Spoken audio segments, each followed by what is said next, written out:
আমার আল্লাহ বলে এই জমিনটা আমি পুরায়া তামা বানায়া দিব। এই জমিনের মধ্যে যত পানি আছে পানিগুলো আমি আল্লাহ পুরায়া ছাই বানায়া দিব।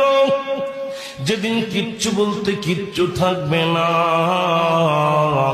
সেদিন থাকবে শুধু আমার আল্লাহ। আজকে কার জন্য সুদ খাও, কার জন্য ঘুষ খাও, কার জন্য ব্যভিচার করো, কার জন্য অন্যায় করো রে মন, কার জন্য তোমরা এত বাহাদুরি করো। আরে আজকে একটা কথা বলতে গেলে কষ্ট হয়। এই জমিনটা আল্লাহ পুরায়া তামা বানায়া দিবে। এই জমিনের মাটিগুলো পুড়ে হবে তামা। এই জমিনের যত পানি আছে পানিগুলো পুড়ে হবে ছাই। এই দুনিয়ার মধ্যে কিচ্ছু যেদিন থাকবে না, ওই তুরস্কের কত বাহাদুর, কত টাকাওয়ালা মিনিটের মধ্যে 30